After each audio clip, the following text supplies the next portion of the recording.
नमस्कार, times now Bharat पर आपका स्वागत है। आपके साथ मैं हूं राकेश पांडे। शाम के 5 बजने वाले हैं। वक्त हो गया है देश के सबसे पसंदीदा डिबेट शो राष्ट्रवाद का। राष्ट्रवाद यानी देश से बढ़कर कुछ नहीं।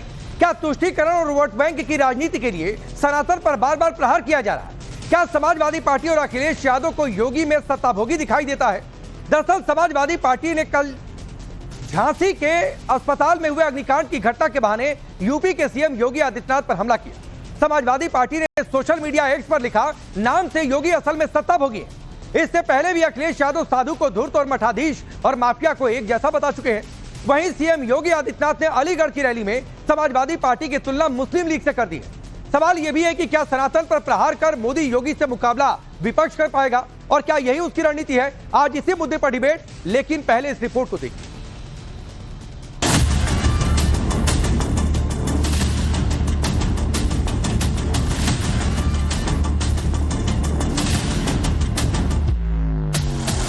सिर्फ 3 दिनों का वक्त और सामने चुनाव है, लेकिन चुनाव से पहले यूपी के सीएम योगी आदित्यनाथ और अखिलेश यादव आमने सामने हैं। अखिलेश यादव बार बार योगी आदित्यनाथ पर पर्सनल अटैक कर रहे हैं। कभी मठाधीश और माफियाओं को एक तराजू में रखने वाले अखिलेश यादव की समाजवादी पार्टी ने एक बार फिर यूपी के सीएम योगी आदित्यनाथ पर हमला किया है।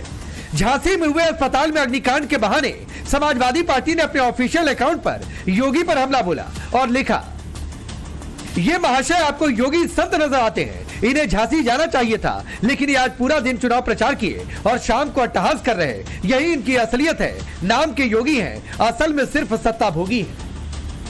योगी को सत्ताभोगी बताने वाले इस पोस्ट के बाद सवाल उठ रहे हैं, क्या अखिलेश यादव योगी आदित्यनाथ के नाम पर सनातन पर हमला बोल रहे हैं? क्या उपचुनाव से पहले सनातन और संत पर सवाल उठाकर तुष्टीकरण की सियासत हो रही? इस बीच बीजेपी ने अखिलेश यादव पर करारा पलटवार किया और कहा कि साधु संतों का अपमान देश की जनता बर्दाश्त नहीं करेगी और इसका खामियाजा अखिलेश को चुनाव में भुगतना पड़ेगा। उनको कभी अच्छे लोगों का संग नहीं मिला है। गुंडों, अपराधियों, माफियाओं, दंगाइयों के बीच में रहेंगे तो साधु संतों के बारे में उन्हें क्या बोलना है, क्या नहीं बोलना है, इस मर्यादा का उन्हें ध्यान नहीं रहता है। उत्तर प्रदेश के मुख्यमंत्री योगी आदित्यनाथ जी एक संत हैं और संत का अपमान ना तो केशव प्रसाद बर्दाश्त करेगा, ना प्रदेश की जनता बर्दाश्त करेगी, ना देश की जनता बर्दाश्त करेगी और इसका खामियाजा उन्हें चाहे उपचुनाव हो चाहे चुनाव हो उसमें उसे भुगतना पड़ेगा। तो केशव प्रसाद मौर्य जी के पास मुद्दे नहीं, भाजपा के पास मुद्दे नहीं है।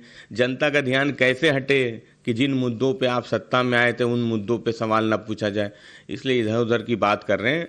समाजवादी पार्टी बाई इलेक्शन में और 2027 में भारतीय जनता पार्टी को हराएगी पूरी तरह से। भारतीय जनता पार्टी का सुपड़ा बाई इलेक्शन में साफ होने जा रहा है, इसलिए ये छटपटाहट है, हबड़ाहट है। हालांकि ये कोई पहला मौका नहीं है जब योगी आदित्यनाथ के नाम पर सनातन का अपमान किया गया हो। चंद दिन पहले कांग्रेस अध्यक्ष मल्लिकार्जुन खड़गे ने पहले योगी के वेशभूषा पर सवाल उठाए और फिर उनकी तुलना आतंकी से कर दी थी। कौन एक साधु के बेस में रहते हैं, लेकिन अच्छे पॉलिटिशियंस बन गए हैं, चीफ मिनिस्टर भी बने हैं और उनका गेरुआ कपड़े पहनते हैं और सर पे बाल भी नहीं रखते। तो मैं ये कह रहा हूं उनको, बीजेपी को, या तो सफेद कपड़े डालो या तो सन्यासी कपड़े डालते हो, गेरुआ डालते हो और क्या नाम उनका, योगी आदित्यनाथ, वो तो ऊपर से साधुओं का वेश पहनते हैं। अबे मुख में राम और बगल में छुरी कितने दिन चलाएंगे? क्योंकि जो साधु संत होता है वो सबके लिए होता है। बाटो काटो में क्यों जा रहे, बटेंगे तो कटेंगे, ये साधु का काम है, नाथ पंथ का काम है। अरे ये काम कोई टेररिस्ट बोल सकता है, आप नहीं बोल सकते। अरे ये काम कोई टेररिस्ट बोल सकता है, आप नहीं बोल सकते। एक तरफ सनातन पर वार किया जा रहा तो दूसरी तरफ मोदी योगी को हराने के लिए तुष्टीकरण को हथियार बनाया जा रहा। महाराष्ट्र चुनाव में मुसलमानों को 10% आरक्षण देने की बात कही जा रही। तो वहीं तमाम मौलाना बीजेपी के विरोध में खुलकर चुनावी मैदान में। मौलाना सज्जाद नोमानी तो सीधे धमकी दे रहे हैं कि अगर बीजेपी का साथ दिया तो हुक्का पानी बंद कर देना चाहिए। अगर आपके इलाके में कोई जालिम का साथ दे तो उसका बाइकआउट की। मुझे मालूम है लोकसभा के इलेक्शन में आपके कुछ लोगों ने बीजेपी का साथ दिया था। ऐसे लोगों का हुक्का पानी बंद होना चाहिए, ऐसे लोगों का सोशल बाइकआउट होना चाहिए, ऐसे लोगों से सलाम दुआ बंद होनी चाहिए।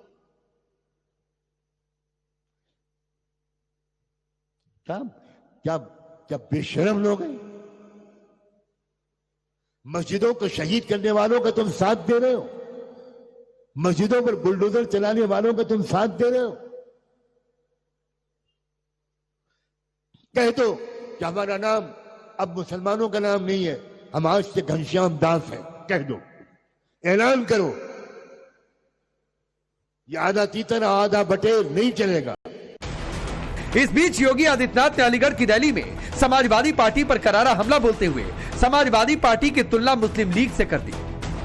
याद रखना, मुस्लिम लीग की स्थापना कराची में नहीं हुई, इस्लामाबाद में नहीं हुई, ढाका में नहीं हुई, उसकी स्थापना इसी अलीगढ़ में हुई थी। वे खतरनाक मंसूबे अभी भी समाप्त नहीं हुए और इसीलिए मैं आया हूं। उस समय जो काम समाज को बांटने का, उस समय जो विभाजन की खाई समाज को बांटने का मुस्लिम लीग कर रही थी, वही कार्य तो आज समाजवादी पार्टी आपके बीच में कर रही है, वही काम कर रही है। योगी आदित्यनाथ के बयान पर समाजवादी पार्टी ने पलटवार किया। इतिहास की बात होगी तो इतिहास में ये भी बात होगी कि जनसंघ ने मिलके मुस्लिम लीग के साथ कई राज्यों में सरकार चलाई, सरकार बनाई। तो आज वो लोग समाजवादी पार्टी पर सवाल उठा रहे हैं जिन लोगों का इतिहास रहा है मुस्लिम लीग के साथ सरकार चलाने का, सरकार बनाने का। समाजवादी पार्टी समझती कि इतिहास के पन्ने पलटने से अच्छा है कि वर्तमान देखा जाए और वर्तमान में जो समस्याएं हैं उन पे बात की जाए। मुख्यमंत्री जी से हम सवाल पूछते, समाजवादी पार्टी पूछना चाहती है कि उत्तर प्रदेश के बेरोजगारों का क्या होगा, किसानों का क्या होगा, मजदूरों का क्या होगा, जो वादे हुए उन वादों का क्या होगा। अब सवाल है, क्या योगी आदित्यनाथ के बहाने विपक्ष के निशाने पर सनातन है? क्या सनातन को बुरा भला इसलिए कहा जा रहा कि खास समुदाय का वोट हासिल हो? क्या तुष्टीकरण की राजनीति के लिए बार बार टारगेट पर साधु संत और सनातन है? सबसे बड़ा सवाल कि क्या सनातन परिवार का मोदी योगी से जीत पाएगा विपक्ष? ब्यूरो रिपोर्ट, टाइम्स नाउ नव भारत। तो चलिए आपने रिपोर्ट देखी, आपका परिचय आज के मेहमानों से करवाता हूं। राकेश त्रिपाठी जी है, भारतीय जनता पार्टी के नेता और प्रवक्ता। अवधेश जी वरिष्ठ पत्रकार हमारे साथ मौजूद है। प्रोफेसर धर्मेंद्र यादव समाजवादी पार्टी के नेता और प्रवक्ता स्टूडियो में मौजूद है। जगदीश शर्मा जी कांग्रेस पार्टी के नेता और किशोर तिवारी जी हैं शिवसेना के नेता और प्रवक्ता। आप सभी का बहुत बहुत स्वागत है। मैं धर्मेंद्र यादव आपसे शुरू करता हूं और पहला सवाल यह है कि गजब चिढ़ है आप लोगों को, कहीं से कुछ भी बात हो, मुख्यमंत्री पर निशाना भी साधना हो, कुछ भी बात हो, आप उसमें योगी शब्द, भगवा शब्द, कपड़ा शब्द जरूर लेकर आते हैं। राकेश जी, भारतीय जनता पार्टी के लोग अगर इस देश और प्रदेश की जनता के लिए कुछ किए होते तो उस पर बात कर लेते। अंग्रेजों के विचारवंशी और अंग्रेजों के वचनवंशी लोग ज्ञान दें तो अच्छा नहीं लगता है। भारतीय जनता पार्टी पूरी तरह से अपने कामों को बताने में निष्फल है और भारतीय जनता पार्टी को देश को जवाब देने का जब समय आता है तो उसके पास कोई और तरीका नहीं रहता है। जब हम उससे झांसी की बात करते हैं तो भारतीय जनता पार्टी कराची की बात करती है, जब हम उसे मणिपुर की बात करते हैं तो इस्लामाबाद की बात करती है, जब हम भारतीय जनता पार्टी से भारत की बात करते हैं तो ये भारतीय जनता पार्टी के लोग पाकिस्तान की बात करते हैं। अरे भैया, हिंदुस्तान की बात कब करोगे ये बता दो। देश के लोग, देश के युवा, देश की बेटियां सब समझ रही हैं, आपको देख रही हैं कि आपको किस उम्मीद के साथ सत्ता सौंपी थी और आप क्या कर रहे हैं। अगर झांसी की बात होती तो आज उत्तर प्रदेश में 11 किशोरों की दर्दनाक मौत नहीं होती, उन्हें जलने से बचाया जा सकता था। बेटियां नग्न नहीं होती मणिपुर में, उन्हें कपड़ा दिया जा सकता था। लेकिन भारतीय जनता पार्टी के लोग पाकिस्तान, इस्लामाबाद, कराची, उसके आगे तो आ ही नहीं पा रहे हैं। उसके आगे आने की आवश्यकता है। देश की बुनियादी चीजों पर बात करने की जरूरत है, तब जाकर के देश और प्रदेश का मान बढ़ेगा। ये सब बात का जवाब देने के लिए राकेश त्रिपाठी हैं। आपने कहा ना कि भाजपा झांसी की बात करो तो रांची पहुंच जाती है, कराची पहुंच जाती है, वही आपके साथ हुआ। मैंने आपसे सवाल क्या पूछा? सवाल यह पूछा कि कहना कुछ भी हो, सरकार पर निशाना साधना हो, साधी ना नाम लेकर, लेकिन उसमें योगी का नाम लेना, मठाधीश का नाम लेना, साधु में धूर्त देखना, बागवे का नाम ले लेना, यह कहां से जस्टिफाइड है भाई? तो फिर तो यह दिखाता है कि जो आपकी जातियों की सियासत है, आप जातियों की सियासत का आपने नया वर्जन लेकर आ गए हैं कि सनातन पर वार करो, तुष्टीकरण को हथियार बनाओ, यही आपका तरीका है मुकाबला करने का बीजेपी से। राकेश जी, आपकी नजरों में अगर योगी सनातन के मालिक हैं, योगी नहीं, मालिक कोई नहीं है भाई, तो आप भी मान सकते हैं। नहीं, मालिक कोई नहीं है तो आप भी जाति सियासत के मालिक नहीं है धर्मेंद्र यादव। अब सुनिए, वो सनातन के मालिक नहीं है तो आप भी मालिक नहीं है किसी जाति के या फिर किसी धर्म विशेष के वोट बैंक के। एक सवाल मैं पूछ रहा हूं आपसे। नहीं, पहले आपसे जो सवाल पूछा उसका जवाब दीजिए। भाजपा झांसी से रांची जाती है, आप मत जाइए झांसी से रांची। दूध का दूध, पानी का पानी अलग हो जाएगा। अगर योगी जी के पैरों में घोड़े की नाल लगा दी जाए तो क्या योगी जी घोड़ा हो जाएंगे? नहीं, ये क्या तरीका है बोलने का? घोड़ा हो जाएंगे। नहीं, धर्मेंद्र यादव, ये क्या तरीका है बोलने का? मतलब नहीं, ये क्या तरीका है बोलने का? ये आपका तरीका है, ये आपका तरीका है, ये आपका तरीका है जवाब देने का। नहीं, ये तरीका है, ये सभी तरीका है आपका बोलने का। नहीं, बिल्कुल सही तरीका नहीं है। आप भाजपा को कह रहे हैं कि झांसी से रांची और कराची पहुंच गए, आप तो सीधे पता नहीं दुनिया के किस कोने किस गोले में पहुंच गए। राकेश त्रिपाठी बोलिए। नहीं, मैं बहुत आपत्ति व्यक्त कर रहा हूं। उत्तर प्रदेश के मुख्यमंत्री, संवैधानिक पद पर बैठे हुए मुख्यमंत्री, निर्वाचित मुख्यमंत्री और मुख्यमंत्री के साथ साथ गोरक्षनाथ पीठ के पीठाधीश्वर, और उनके प्रति भाषा के लिए कितनी न्यूनता, घोड़े की नाल ठोक दी जाए। यह समाजवादी पार्टी के प्रवक्ताओं को क्या हो गया है? ये किस प्रकार का प्रशिक्षण लेकर के आए हैं? क्या ये पार्टी की लाइन तय कर दी गई है क्या कि जितना ज्यादा से ज्यादा हो सकता है योगी आदित्यनाथ जी पर व्यक्तिगत हमला करो? आप उनकी नीतियों की आलोचना करिए, उनके निर्णयों की आलोचना करिए, प्रशासनिक दक्षता की आलोचना करिए, लेकिन आप उनके वेशभूषा पर टिप्पणी करते हैं, आप उन पर व्यक्तिगत इस तरह की टिप्पणियां करने का काम करते हैं, तो यह स्पष्ट हो जाता है कि यह हमला सनातन पर है, यह हमला धार्मिक भावनाओं पर है, यह हमला आस्था पर है, और इन सबके पीछे आपका मजहबी तुष्टीकरण का एजेंडा है। वही एमवाई का समीकरण है आपका, जिसमें कैसे मजहब को जोड़ने के लिए जानबूझ करके साधु संतों का अपमान करने का प्रयास करो। ना देश सगा है, आपको सत्ता चाहिए, सत्ता के लिए आप जैसे लोग झांसी में चूना बिछवा देते हैं। आप झांसी में संवेदना व्यक्त करने गए थे, ब्रजेश पाठक जी या स्वागत करवाने गए थे। ये तो आपकी मानसिक दशा है, देश और समाज को लेकर के, व्यवस्थाओं को लेकर के, उससे आप बदल नहीं सकते। सनातन की आड़ में अपनी नाकामी छुपाते रहिए। क्या सनातन की आड़ में नाकामी छुपाने का काम छोड़ दीजिए। अगर देश की जनता, देश के लोग जागरूक हैं, ये राष्ट्रीय चैनल है, पूरा विश्व देख रहा है आपको। आपके खिलाफ कानूनी कार्रवाई करेंगे अगर दोबारा आपने उत्तर प्रदेश के मुख्यमंत्री जी के खिलाफ उल्टी सीधी कोई हरकत की तो।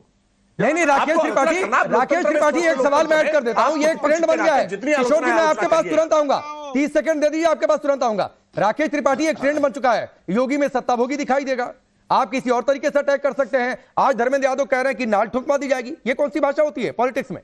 मैंने सवाल पूछा आपसे कि घोड़े की नाल अगर लगा दीजिए, आपको लगा दी जाए, अरे तो कुछ और करिए ना, आप घोड़े हो जाएंगे। ये तरीका होता है क्या? ये तरीका होता है क्या धर्मेंद्र यादव? ऐसा होता है जो ये तरीका होता है क्या धर्मेंद्र यादव? अभी रुक जाइए, ठीक है ना भाई, अब रुक जाइए ना, अभी रुक जाइए, आप तय नहीं करेंगे, समाजवादी पार्टी के हेडक्वार्टर से तय नहीं होगा कौन योगी है कौन संत है। रुकिए धर्मेंद्र यादव, प्लीज। राकेश त्रिपाठी, देखिए, समाजवादी पार्टी पहली बात तो बौद्धिक हिंसा फैलाने की कोशिश ना करे। टीवी डिबेट में बैठ करके आप डिबेट पर कब्जा करने की कोशिश मत करिए, यह हुल्लड़बाजी का मंच मत बनाने की कोशिश करिए। धर्मेंद्र यादव की भाषा बेहद आपत्तिजनक और समाजवादी पार्टी की असली रंग का परिचायक है। यही समाजवादी पार्टी का असली रंग है, दहशत का रंग, आतंक का रंग, धमकी देने का रंग, हल्ला बोलने का रंग, अराजकता का रंग, और यही प्रयास ये लगातार करते हैं। उत्तर प्रदेश के मुख्यमंत्री जी को लेकर के जानबूझ करके व्यक्तिगत टिप्पणी केवल इसलिए करते हैं कि कुछ मौलाना, कुछ मुफ्ती, कुछ मौलवी इस बात से खुश होते हैं। मजहबी गोलबंदी इस बात के आधार पर होती है कि देखो एक साधु संत को अपमानित करने का हमने प्रयास किया। मैं कहता रहा हूं, आलोचना करिए ना स्वास्थ्य के मसले पर, आइए बात करिए स्वास्थ्य के मसले पर कि आपके समय में पीएससी सीएससी की स्थिति क्या थी और भारतीय जनता पार्टी के समय में आज पीएससी सीएससी की स्थिति क्या है। आइए डॉक्यूमेंट झांसी कहां पे है? है? डेटा पर बात करिए। झांसी का मेडिकल कॉलेज कहां पे है मुझे बताइए। बीआरडी मेडिकल कॉलेज है उत्तर प्रदेश में कि नहीं है? वहां पे जलवा दिया और झांसी में जलवा दिया। आप बता रहे व्यवस्था सही है? आपके डिप्टी सीएम क्यों कहते हैं व्यवस्था खराब है? ब्रिजेश पाठक क्यों कहते हैं व्यवस्था खराब? बताइए ना, पूरे प्रदेश में बताइए कि व्यवस्था क्यों खराब है। आप मुझे बताइए फायर एक्सटिंग्विशर क्यों एक्सपायर हो गया था, उसकी जांच कौन करेगा? वो रहता तो बच्चों की जान बच जाती। उसमें बात नहीं करेंगे। समाजवादी पार्टी के गुंडा तत्वों से हम अपेक्षा भी क्या कर सकते हैं? यह समाजवादी पार्टी के गुंडा तत्व इसी प्रकार की भाषा का प्रदर्शन करते हैं और अपने पारिवारिक संस्कारों को करके दिखाने का काम करते हैं। मैं अभी किशोर तिवारी जी के पास जाता हूं। और किशोर तिवारी जी, आपकी पार्टी हिंदुत्ववादी ब्रांड के तहत आगे बढ़ी और इसीलिए मैं आज आपसे सवाल पूछता हूं बहुत सीधा सा, जो यहां पर धर्मेंद्र यादव की भाषा है या फिर समाजवादी पार्टी के हैंडल से जो लिखा जाता है सोशल मीडिया पर, और योगी में सत्ता भोगी की बात, अलग अलग तरीके की बातें, ये आपको ठीक लगती हैं? मैं एक बात करता हूं, किसी के मुंह को नाल ठोकना वगैरह तो गलत है, लेकिन मैं एक वास्तविकता बताता हूं। महायुति जो बीजेपी का गठबंधन है, उसके डेप्यूटी सीएम अजीत पवार कहते हैं कि कटेंगे बटेंगे कटेंगे की भाषा नहीं चलती, यूपी में चलती होगी तो यूपी में जाके बोलो। और जिस प्रकार की जहरीली वाणी योगी जी यहाँ बोलते थे, अमित शाह जी बोलते थे, तो उनकी सारी सभाएं यहाँ बीजेपी नेताओं ने नागपुर, गढ़चिरौली, विदर्भ और महाराष्ट्र में कैंसल कर दी है। और यहाँ बीजेपी के 42 नेताओं ने बोला है कि भाषण केवल कपास, सोयाबीन के दाम, सारी प्रोजेक्ट के आने पे बोलो। मुझे बहुत ही दुख होता है कि नाथ संप्रदाय को लेके चलने वाले मोदी जी, अपने योगी जी ऐसी बातें बोल कैसी सकती है? मुझे बताइए, राकेश पांडे कौन बट रहा है, कौन कट रहा है, मुझे नहीं मालूम। मुझे बहुत दुख हो रहा है। मेरे 30 किसान रोज आत्महत्या कर रहे हैं। हमारा कपास खरीदा नहीं जा रहा है, सोयाबीन खरीदा नहीं जा रहा है, और इस पे बात क्यों नहीं करते? नहीं किशोर जी, आपकी बात बिल्कुल ठीक है। अब मुझे एक छोटी सी बात का जवाब दे दीजिए। बोलने दो। कांग्रेस पार्टी के लिए बाला साहब ठाकरे ने क्या कहा था? नंबर 1 बात है। नंबर 2 बात है कि जहां पर आपकी आइडियोलॉजिकल थिंकिंग ही बिल्कुल अलग हो, आप उनके साथ जाकर गठबंधन बना लें। उस गठबंधन में कहा जाए कि धर्म के आधार पर आरक्षण दे दिया जाएगा, 10% मुस्लिमों को आरक्षण दे दिया जाए, ऐसी मांगों पर सहमति जता दी जाए, तो फिर आपकी सोच को क्या कहा जाए? राकेश जी, मेरी एक बात सुन लो। कोई अगर मांगे करता है तो मैं पहले क्लियर कर देता हूं। अल्पसंख्यकों को धर्म के आधार पर कोई आरक्षण नहीं मिलेगा, और बीजेपी की सरकार ने अल्पसंख्यकों को पिछड़ा जाति में महाराष्ट्र में आरक्षण दे रखा है। लेकिन कोई भी मांग करे, हम उस मांग का समर्थन नहीं करते, और हमने हिंदुत्व छोड़ा नहीं है। और एक बात मैं बोलता हूं, नहीं तो किशोर जी, आपने हिंदुत्व नहीं छोड़ा है, लेकिन जो सैफरन टेररिज्म की बातचीत करते हैं, जो भगवा को आतंकवाद से जोड़ते हैं, और जो पता नहीं कैसे कैसे बयान देते हैं, गीता की तुलना जिहाद से कर देते हैं, सर उनके साथ गठबंधन बनाकर बैठे हैं। और एक मिनट, राकेश त्रिपाठी तुम राकेश पांडे तुम राकेश त्रिपाठी मत बोलो, मैं पूछ रहा हूं ना। नहीं किशोर तिवारी जी, अब आप बौखलाने लगे, सवाल पूछ दिया तो। अरे मैं बौखलाता नहीं हूं, बहुत विनम्र आदमी हूं। मैं भी विनम्र हूं, बहुत विनम्र आदमी हूं, और मेरी विनम्रता बता दूंगा ना तो फिर तुम है ना मेरा ऑडियो ड्रॉप करोगे। मैं बता रहा हूं, उखाड़ फेंकते हैं हम, और उखाड़ फेंकेंगे। बीजेपी मुस्लिम लीग से करे, महबूबा मुफ्ती से करे वो चलेगा, और हम कांग्रेस से करे तो राकेश त्रिपाठी तुमको जलती है। अरे रे, कांग्रेस अगर धर्मनिरपेक्ष पार्टी है, तो मुझे बताइए, कांग्रेस अगर अछूत है तो उनके 17 में से 14 सांसद कैसे चुन के आते थे? अरे मैं बता रहा हूं, ये नैरेटिव नहीं चल रहा। नैरेटिव चल रहा अडानी का आक्रमण, नैरेटिव चल रहा बंबई के लोगों की जिंदगी, महाराष्ट्र का रोजगार, किशोर जी, राकेश त्रिपाठी रिप्लाई करिए। राकेश पांडे बोलने नहीं दोगे। नहीं सर, आपने इतनी बार राकेश त्रिपाठी का नाम ले लिया, वो 10 बार हाथ उठा चुके। करो हिंदू मुसलमान जितना करते अरे हो। मैं कहाँ हिंदू करो मुसलमान कर रहा हूँ? मुसलमान। मैंने अरे किया ही नहीं ये अभी तक, तो ना BJP मैंने वाले हिंदू कर शब्द रहे का हैं। इस्तेमाल किया ना मुसलमान अरे शब्द का इस्तेमाल BJP किया। कर रही आप है, लोग पॉलिटिक्स तुम भी करते हो तो वही उसके कर आधार रहे पर हो। सवाल पूछ लेते हैं। करे हिंदू मुसलमान 23 तारीख को मालूम पड़ जाएगा। राकेश तो पांडे सर जिसको मालूम चले, सबसे ज्यादा मेरी तो अरे BJP किशोर तिवारी आएगी। जी, जिसको मालूम पड़ेगा मुझे तो मैं तो आपको भी शुभकामनाएं देता हूं और राकेश त्रिपाठी को भी शुभकामनाएं देता हूं। मैं जगदीश शर्मा अरे जी को तुम भी एक शुभकामनाएं तरफ दे भी रहा हूं और बात यहाँ करते धर्मेंद्र हो। यादव को भी शुभकामनाएं दे रहा हूं। राकेश जब त्रिपाठी मैं रिप्लाई गंभीर करिए। बात करता हूं, भाई वाणी को विराम देना चाहिए। और योगी जी की, योगी जी संवैधानिक पद पे ठीक बैठे है सर। हैं। विराम दीजिए, आराम दीजिए। उनका वाणी को criminal विराम दीजिए, record थोड़ा है। आराम दीजिए। उनको जेल में रखना वैसे चाहिए। तो- उनको जेल में रखना चाहिए।